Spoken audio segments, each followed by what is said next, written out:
আসসালামু আলাইকুম। এটিএন বাংলা সংবাদে সবাইকে স্বাগত জানাচ্ছি। সৈয়দা মারিয়া হোসেন। প্রথমে থাকছে ইউপি সংবাদ শিরোনাম। কিছুক্ষণ পর জাতির উদ্দেশ্যে ভাষণ দেবেন প্রধানমন্ত্রী শেখ হাসিনা।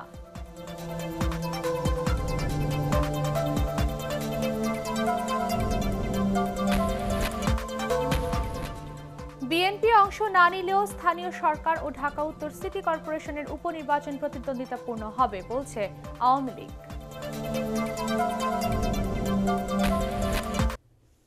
শুনছিলেন ইউপি সংবাদ শিরোনাম, এবারে বিস্তারিত। কিছুক্ষণ পর জাতির উদ্দেশ্যে ভাষণ দেবেন প্রধানমন্ত্রী শেখ হাসিনা। সন্ধ্যা 7:30টায় তার এই ভাষণ বিটিভি সহ দেশের বিভিন্ন টেলিভিশন ও বেতারে একযোগে প্রচার করা হবে। টানা তৃতীয়বার প্রধানমন্ত্রী হওয়ার পরে এই প্রথম জাতির উদ্দেশ্যে ভাষণ দেবেন প্রধানমন্ত্রী শেখ হাসিনা। বিএনপি অংশ না নিলেও আসন্ন স্থানীয় সরকার ও ঢাকা উত্তর সিটি কর্পোরেশনের মেয়র পদে উপনির্বাচন প্রতিদ্বন্দ্বিতাপূর্ণ হবে বলে মন্তব্য করেছেন প্রধানমন্ত্রীর রাজনৈতিক উপদেষ্টা এইচ.টি. ইমাম। আওয়ামী লীগ সভাপতির ধানমন্ডি কার্যালয়ের সংবাদ সম্মেলনে তিনি বলেন, জাতীয় নির্বাচনে হেরে কোণঠাসা হয়ে পড়েছে বিএনপি। এ সময় আগামী নির্বাচনগুলোতে বিএনপি দলগতভাবে অংশ না নিলেও দলটির নেতারা স্বতন্ত্র প্রার্থী হিসেবে অংশ নেবেন বলে জানান তথ্যমন্ত্রী ডক্টর হাসান মাহমুদ। আপেল মাহমুদের রিপোর্ট।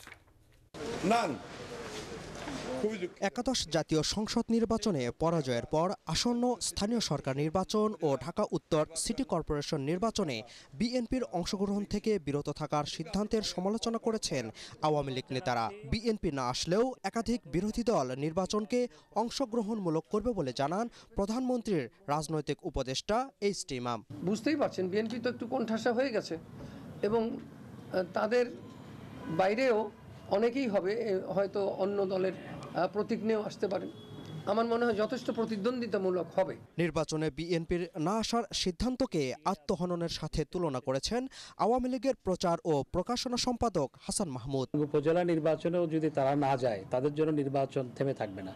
বিএনপি দলগতভাবে নির্বাচনে না গেলেও আমরা মনে করি বিএনপির নেতারা, অনেক নেতাই নির্বাচনে অংশগ্রহণ করবে। বিএনপির বক্তব্য নির্বাচন নিয়ে সবসময় নাচতে না জানলে উঠান বাঁকার মতো। গত 30শে ডিসেম্বর যে নির্বাচন অনুষ্ঠিত হয়েছে, সেখানে বিএনপির যে ধস নামানো পরাজয় হয়েছে, এরপর আসলে তারা নির্বাচনে যেতে সাহস পাচ্ছে না। সরকার গঠনের পর প্রথমবারের সভায় প্রচার উপকমিটির পুনর্গঠনের পাশাপাশি জাতির জনকের বঙ্গবন্ধু উপাধির 50 বছর পূর্তি উপলক্ষে কর্মসূচি ঘোষণা করে আওয়ামী লীগ। আপেল মাহমুদ, এটিএন বাংলা, ঢাকা। ঢাকা উত্তর সিটি কর্পোরেশনে মেয়র পদে উপনির্বাচনের মনোনয়ন নিয়ে তোড়জোড় চলছে শুধু আওয়ামী লীগ প্রার্থীদের মধ্যেই। মাঠে নেই বিএনপি বা শরিক জোটের কোনো প্রার্থী। ব্যবসায়ী নেতা আতিকুল ইসলাম মনে করেন, আগের মতোই আওয়ামী লীগের টিকিট তার হাতেই থাকবে, যদিও আদম তমিজি হক সহ মনোনয়ন দৌড়ে রয়েছেন অন্তত আরও হাফ ডজন নেতা। অন্যদিকে দলীয় সিদ্ধান্তেই উপনির্বাচনে অংশ না নিয়ে ভবিষ্যতের জন্য প্রস্তুত হচ্ছেন বলে জানিয়েছেন বিএনপি নেতা তাবিদ আওয়াল। বিস্তারিত একরামুল হক সায়েমের রিপোর্টে।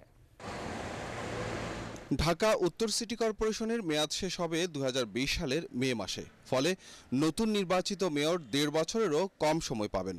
সেই সবকে আমলে না নিয়েই ক্ষমতাসীন দলের মনোনয়ন পেতে জোর চেষ্টা চালাচ্ছেন প্রার্থীরা। একই নির্বাচনের জন্য বছর খানেক আগে বিজেপির সাবেক সভাপতি আতিকুল ইসলামকে দলের প্রার্থী ঘোষণা করেছিল আওয়ামী লীগ।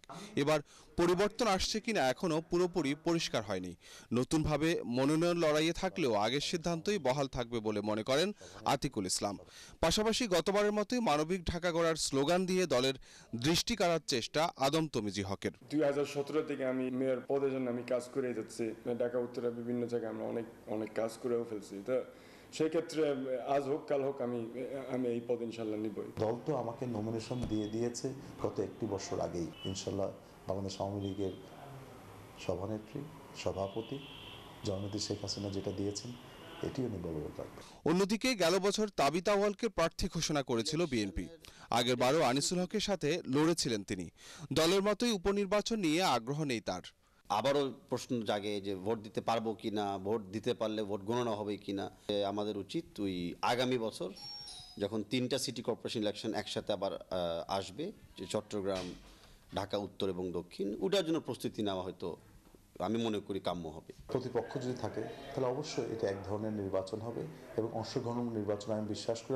আর যদি কেউ না আসতে চায় তো জোর করে তো আমি বা আপনাকে আনতে পারবো না।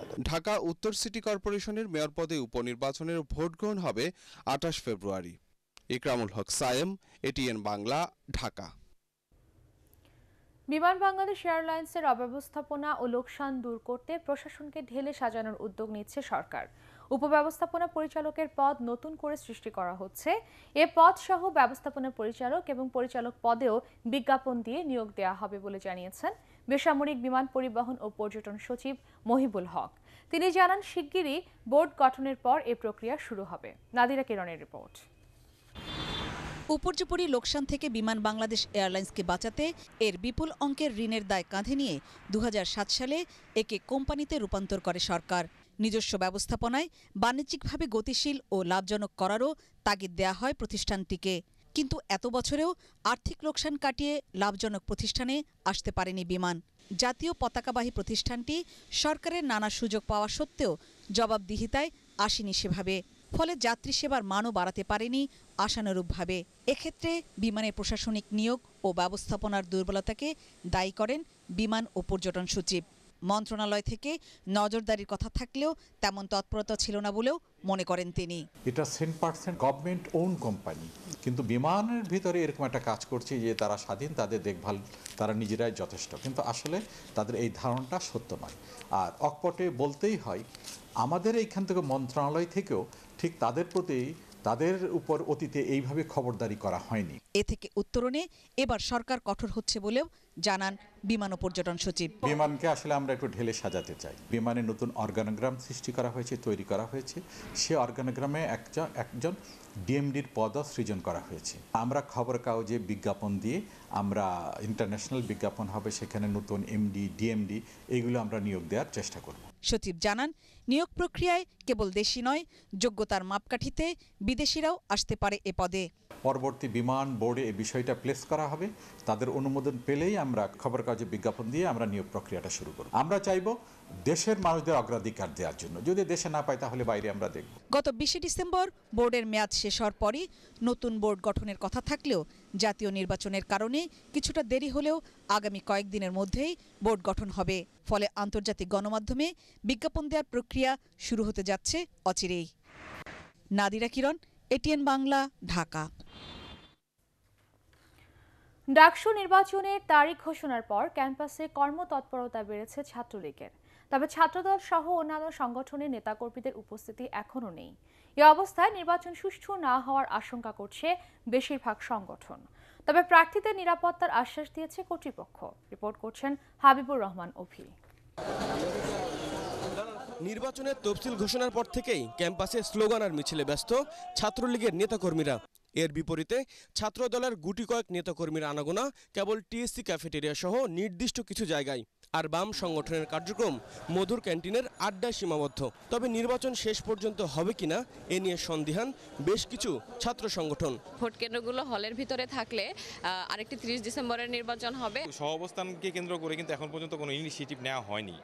তো আমরা আশাবাদী, এখনো সময় আছে, ডাকসুর আলোর মুখ দেখুক। আমরা ছাত্রলীগ বিশ্ববিদ্যালয় প্রশাসনের মালিকানা নিয়ে বসিনি যে আমরা কাউকে আশ্বাস দিব, কাউকে পরাহত করব, কাউকে ডেকে আনবো, কাউকে প্রতিরোধ করব। প্রশাসনের দায়িত্ব ছাত্র সংগঠনগুলো যারা আছে তাদের সঙ্গে বসে আলোচনার ভিত্তিতে, ঐক্যমতের ভিত্তিতে একটা সমাধানে আসা। দেশের দ্বিতীয় সংসদ হিসেবে পরিচিত ডাকসু, ঢাকা বিশ্ববিদ্যালয় কেন্দ্রীয় ছাত্র সংসদের এই ভবনকে ঘিরে উদ্দীপনা বিরাজ করছে শিক্ষার্থীদের মধ্যে। প্রতি বছরই ডাকসু নির্বাচন বাবদ তাদের কাছে চাঁদা নেওয়া হলেও দীর্ঘ 3 দশকে নির্বাচন না হয় অধিকার বঞ্চিত তারা। আমি ওই রকম সুন্দর সুষ্ঠু পরিবেশ যে খুব একটা দেখছি তা না। সবচেয়ে বেশি সমস্যা হচ্ছে খাবার সংকট, খাবারের মান ভালো না। 11 নির্বাচন আমরা সবাই ডাকসুতে ভোট দিতে পারি। সুষ্ঠু নির্বাচনের মাধ্যমে আমরা এমন একজন প্রতিনিধি পাই যিনি আমাদের স্টুডেন্টদের কথা ভাববেন, স্টুডেন্টদের জন্য কাজ করবেন। আগামী 11 মার্চ ডাকসু নির্বাচনের কথা রয়েছে। সব প্রার্থীদের নিরাপত্তার আশ্বাস দিলেও এ নিয়ে ক্যামেরায় কথা বলতে রাজি হননি বিশ্ববিদ্যালয়ের প্রক্টর। হাবিবুর রহমান অভি, এটিএন বাংলা, ঢাকা। পর্যায়ে আল আরাফা ইসলামী ব্যাংক অর্থ সংবাদ।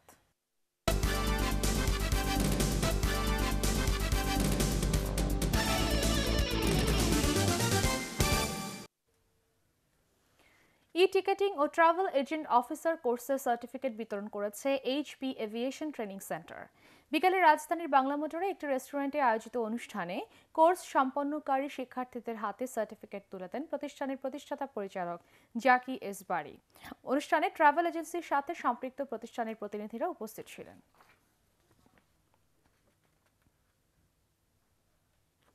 আন্তর্জাতিক সংবাদ।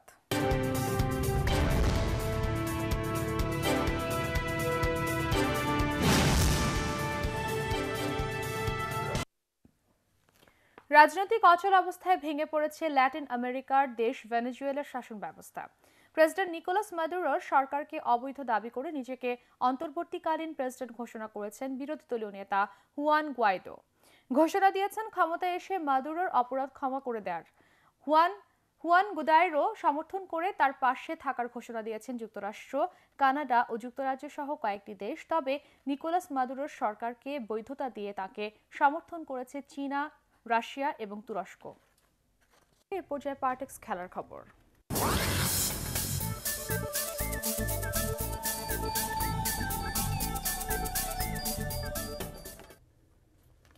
চট্টগ্রামে রাজশাহী কিংসকে ৭৬ রানে হারিয়ে বিপিএল-এ তৃতীয় জয় পেয়েছে সিলেট সিক্সার্স। টস হেরে আগে ব্যাট করতে নেমে ২৮ রানে ২ উইকেট হারায় সিলেট। তৃতীয় উইকেটে আফিফ হোসেনকে নিয়ে ৬২ রানের জুটি গড়েন জেসন রয়। ২৮ বলে ৪২ রান করেন রয়। শেষ দিকে সোহেল তানভীরের ১০ বলে ২৩ রানে ৬ উইকেটে ১৮০ রান তোলে সিলেট। জবাবে ১৬ রানে ২ উইকেট হারানোর রাজশাহী আর ঘুরে দাঁড়াতে পারেনি। ফজর রাব্বি ৪১ বলে ৫০ রান করে লড়াইয়ের চেষ্টা করলেও ১০ বল বাকি থাকতে ১০৪ রানই অল আউট হয় তারা। সোহেল তানভীর এবং মোহাম্মদ নওয়াজ নেন ৩টি করে উইকেট। পরবর্তী সংবাদ দেখার আমন্ত্রণ জানিয়ে এখনকার মতো শেষ করছি। এছাড়া এটিএন বাংলার সংবাদ ইউটিউবে দেখতে ব্রাউজ করুন www.youtube.com/ATNTubeNews। সাবস্ক্রাইব করে এটিএন বাংলার সাথেই থাকুন।